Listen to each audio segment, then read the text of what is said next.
"Sir, I need you to leave this area. You can't be here," the voice said. It was young and loud. The voice sounded like someone who just got their uniform and wanted everyone to know it. George Wilson didn't turn around. He kept looking at the huge ship called the Ocean Star. It was sitting in the water about half a mile away. George was in his 70s. He wore old pants and a faded shirt. He had a fishing hat on his head. He looked like a grandpa who got lost from his tour group. "We have a very important problem happening." The young Coast Guard officer named Kevin kept talking as he walked closer.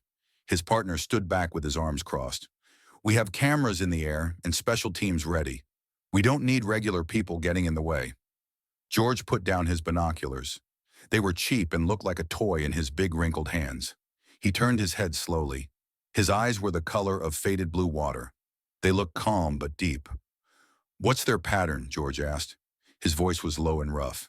Kevin blinked. "Their what?" "The men on the ship. What's their pattern? Who walks on the left side at the top of each hour? Who checks the back? Is the leader showing himself, or is he making other people do the walking?" Kevin smiled in a mean way. "Sir, we have all that covered. It's all on computers in our command tent. We don't need you watching with old binoculars." He pointed at the binoculars like they were junk. George didn't get upset. He just turned back to the ship. He pulled out a small notebook and a pencil from his pocket. He started making marks on a new page.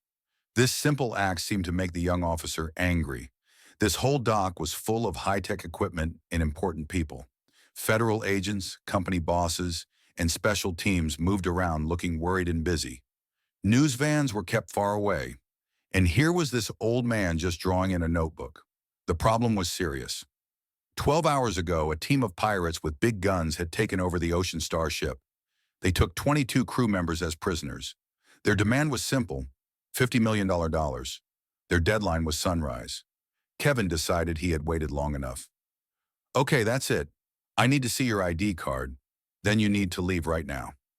George kept drawing. His hands were steady. He wasn't drawing a picture. He was making lines and arrows, a simple map of movement and time. He was ignoring the officer, not because he was being rude, but because he was so focused that Kevin's voice was just like a buzzing fly. This made Kevin really angry. He was taught at the academy about rules and being in charge. This old man was breaking all of them. "Did you hear me?" Kevin's voice got louder. Other people started looking. He stepped forward and put his hand on George's shoulder. "Show me your ID now or I'm taking you away." George stopped writing. He slowly put the notebook back in his pocket.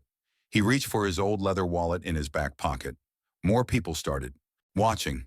A woman in a nice business suit walked over. Her name was Miss Rebecca. She was the chief of security for the shipping company. "What's the problem here, officer?" she asked. She looked at George like he was trash. "This man won't leave. He's getting in the way of a federal operation," Kevin said, standing up straighter. Rebecca looked at George's simple clothes, his age, and the calm look on his face. "Is he confused? Get him out of here. He's a problem. We have the best experts in the country working on this. We don't need Grandpa's help." George finally took out his wallet and handed it to Kevin. It was old. The leather was soft and cracked. Kevin opened it, thinking he would see a driver's license and some old family photos. He saw the license that said George Wilson, age 78. But behind it was another card. It was a simple card that was yellow with age. It had no photo, just a typed name and one symbol, an anchor twisted with a key. Kevin stared at it, confused. It looked like nothing he had ever seen. "What is this? Some kind of fake ID?" He laughed, holding it up for Rebecca to see. Rebecca looked at it and laughed too. "Probably from some boat club. Officer, I'm telling you to remove this man. He is dangerous. If he won't leave, arrest him." Kevin, feeling brave, grabbed the small notebook from George's shirt pocket. "And what is this? Your secret plan?" He opened it and saw pages of simple drawings, notes about timing, and what looked like weather notes. "This is silly." He laughed loudly. He threw the notebook onto the dirty ground at George's feet. "Go home, old man. Let the real professionals handle this." When Kevin grabbed the notebook, the world seemed to change for George for just a second. The smell of salt and oil from the dock was replaced by the smell of fear in a concrete building. He was 30 years younger. The notebook in his hand was the same, But the page showed the layout of a building where people were trapped. Serious soldiers with big guns stood around him. Their faces looked worried. The team leader, a colonel with sweat on his face, looked at the drawing like it was useless. "You really think you can help them with a drawing?" George's younger voice was just as calm. "It's not for them. It's for me. I'm not drawing the building. I'm drawing the trap they built for themselves. Every man builds his own trap. You just have to find the key to open it." The memory was gone as fast as it came. The notebook was on the dirty ground. The young officer was laughing. George's face stayed calm, but a deep sadness showed in his eyes. The world had changed, but men with guns being mean had not changed. The fight had gotten more people watching, dock workers, other Coast Guard people, and even some company workers were watching the sad scene with the old man. Among them was Captain Linda Martinez, a Coast Guard commander with 20 years of work. She was watching from the edge of the command tent. Her face showed she was upset. The talks with the pirates were going nowhere. The pirates were tough. Their leader was cold. The special teams were getting nervous. The company bosses were talking about how many people they could afford to lose. Linda's eyes were pulled to the small drama by the dock. She saw Kevin being mean, Rebecca being dismissive, and the old man's weird stillness. She had seen that kind of stillness before, in bomb experts, in doctors, in pilots flying through storms. It wasn't weakness. It was a kind of focus that blocked out all the noise. Her training, her experience, her gut. Everything told her that Kevin was making a terrible mistake. Just then, a scared helper ran out of the command tent. "They moved up the deadline. 1 hour. They just sent a photo of the ship's captain. They're serious." Panic spread through the officials. Rebecca's face went pale. Kevin looked lost for a moment, but Linda's attention was on the old man. While everyone else looked at the tent and at each other, he was the only one still looking at the ship. He bent down slowly, his old bones making sounds, and picked up his notebook. He wiped the dirt off with his thumb. Linda made a decision. She walked quickly away from the tent, past the worried groups of officials, and straight toward the dock. She ignored Kevin and Rebecca, her eyes locked on George. "Excuse me, sir," she said. Her voice was respectful and clear. Kevin turned, surprised. "Captain, I have this under control." Linda held up her hand, making him be quiet without looking at him. She talked to George directly. "You've been watching them for hours. What do you see that our cameras don't?" George looked at her, really seeing her for the first time. He saw the smart look in her eyes, the real curiosity, the lack of ego. He pointed one steady finger toward the ship. "Their leader, he's not in the bridge. The bridge is too easy to see, too easy to attack. They're running command from the engine room in the back section. They're using the ship's phone system. And their patrols, they're not random. They're walking the same path every 32 minutes. But on the last walk, the guard on the left side looks down at the water for exactly 10 seconds. Every time. He's not watching for you. He's looking for his own way out." Linda stared, shocked into silence. He had just given her a better picture in 30 seconds than her entire team had put together in 12 hours. The detail about the engine room, the guards tell, it was brilliant. It was impossible. How could you know that?" she stammered. George tapped his head. "You watch long enough. You don't see men. You see patterns. They're telling you their whole story. You just have to be quiet enough to listen."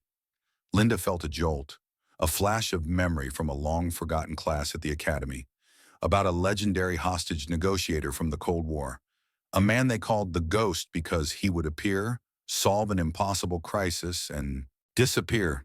She pulled out her special phone. She didn't call her boss. She skipped the whole line of command. Her fingers shook a little as she called the direct line to Admiral James Foster's helper, the 4-star chief of naval operations himself. "This is Captain Martinez at Port Angeles," she said. Her voice was low and urgent. "Sir, you need to tell the Admiral something. There's a man here, a regular person. His name is George Wilson." She paused, taking a breath. "And I think he's the key." Deep inside the Pentagon, in a locked room with no windows, Admiral James Foster stared at a wall of screens showing the crisis at Port Angeles. He was a man who looked like he was carved from stone. His face was always serious and in charge. He was listening to the worried reports. His jaw was tight. The attack option was looking more and more likely, and more bad. His helper, a young officer, ran to his side and put a tablet in front of him with a message typed in big, bold letters. Admiral Foster read the message. His serious face melted away. It was replaced by something else. Complete shock. His strong posture sagged for just a second. The other officers in the room noticed the change right away. The Admiral, a man who faced down meetings with angry politicians and enemy fleets without shaking, looked like he had seen a ghost. "What is it, Admiral?" his chief of staff asked. Foster looked up from the tablet. His eyes were wide. "Get me Captain Martinez on a secure channel. Now!" He stood up, running his hand over his short gray hair. "Get me a live video of the dock. Full zoom." The officer rushed to do it. "Sir, who is George Wilson?" Admiral Foster turned to the young officer. His voice was a low whisper full of respect that made the entire room go quiet. "George Wilson is the man they called when admirals like me ran out of ideas. He's the reason the word de-escalation exists in our modern books. During the Cold War, when a submarine crew took over with nuclear launch keys in the Barents Sea, and we were 30 minutes from starting World War III, who do you think they sent down in a diving bell with nothing but a coffee thermos and a pack of cigarettes?" The Admiral pointed a shaking finger at the screen where the image of the old man on the dock was now centered. "He wrote the book on talking people down. Not one of the books. The book. The one we keep classified above top secret. Find him, connect him to me, and someone tell those idiots on the dock that they are standing next to a living legend." Back at the dock, Kevin and Rebecca had no idea about the storm about to hit them. All they saw was Captain Linda talking urgently into a phone while looking at the old man. Their patience was gone. "That's it," Rebecca snapped. Her voice was sharp. "The deadline is in less than an hour. We're done playing games." She nodded at Kevin. "Officer, do your job. This man is a problem." Kevin, wanting to show his power in front of a boss, stepped forward and pulled out plastic handcuffs. "George Wilson, you are getting in the way of a counterterrorism operation. I am placing you under arrest." He reached for George's arm. His face was set in a mean look. "We'll have you checked out. Maybe a nice quiet room is what you need." This was his final terrible mistake. He was about to touch the one man who could save the 22 people on the Ocean Star. The crowd gasped. Linda, still on the phone, yelled, "Kevin, no, stop!" But it was too late. Kevin's fingers were just about to grab George's wrist when a sound cut through the air. A sound that was louder than everything else. The loud scream of sirens growing impossibly loud, impossibly fast. It wasn't the local police. This was a different sound, deeper, more urgent. Two black, unmarked SUVs and a heavy armored command truck came racing down the road. Lights flashing. They scattered officials like birds. They didn't slow down for the command tent. They didn't stop for the security line. They drove right onto the dock and stopped hard just feet from Kevin, Rebecca, and George. Their tires threw up dust and dirt. At the same time, the thump, thump, thump of a helicopter grew from a distant noise to a loud roar right overhead. The wind from it whipped at flags and jackets. Doors flew open on the SUVs. A team of 6 men in clean Navy uniforms and gear got out with practiced deadly speed. They moved as one. Their faces were hard and serious. They were led by a man with the silver eagles of a captain on his collar. He was tall, big, and his eyes looked at the scene with cold anger. The dock went silent. The drama of the hostage crisis was forgotten for a moment. Everyone watched this new shocking scene. Kevin froze. His hand hovered in the air. The plastic handcuffs looked like a cheap toy. Rebecca's mouth hung open. Her company power disappeared in the face of this huge military presence. The Navy captain ignored Kevin, Rebecca, and everyone else. His boots made sounds on the ground as he walked straight to the old man in the fishing hat. He stopped 2 feet in front of George. His body was perfectly straight. He brought his hand up in a salute so sharp, so perfect, it seemed to cut the air. "Mr. Wilson," the captain's voice boomed across the silent dock. "Admiral Foster sends his deep apologies for the delay and for how you were treated here. The command center and every tool we have are now yours." A big gasp went through the crowd. Phones that had been recording were now held high, catching every second. Kevin slowly lowered his hand. A look of sick horror spread across his face. He looked from the saluting Navy captain to the quiet old man. The world as he knew it began to fall apart. The Navy captain held his salute, waiting for George's response. When George gave a slight nod, the captain dropped his hand and turned to face the shocked group of officials. His eyes, cold as ice, landed on Kevin and Rebecca. "For the education of those here," the captain began. His voice was cold. "This is Mr. George Wilson. In 1987, he walked unarmed into the trapped American embassy in Beirut and talked the people holding hostages into releasing all 53 prisoners after a military attack had failed. In 1994, he was the only civilian negotiator on the Russian submarine K-42. He convinced a crew that took over to stand down and stopped a nuclear incident in the Black Sea. In 2002, he helped peacefully solve the oil platform takeover in the Gulf of Guinea, an operation so delicate that its details are still secret today. He has personally and quietly saved more American and Allied lives than any single person in this harbor. He is not a problem. He is the solution." Each sentence landed like a hammer. The dock workers stared in awe. The journalists, sensing the story of a lifetime, began writing fast. Miss Rebecca's face, once full of mean certainty, was now pale with disbelief and terror. She looked like the ground had been cut out from under her. Kevin looked like he was going to be sick. The uniform he wore, once a source of pride, now felt like a costume of shame. The captain's radio crackled. It was Admiral Foster. His voice came through the speaker, clear and absolute. "Captain, is Mr. Wilson secure?" "Yes, Admiral, he is good.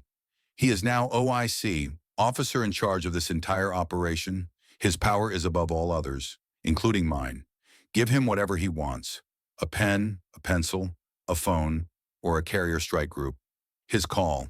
And Captain," the Admiral's voice dropped, becoming dangerously quiet, "find the officer who threatened to arrest him and the company person who insulted him. I want their names on my desk in 5 minutes. Their careers are over." The rebuke hung in the air, total and devastating. Kevin visibly flinched. His face turned white.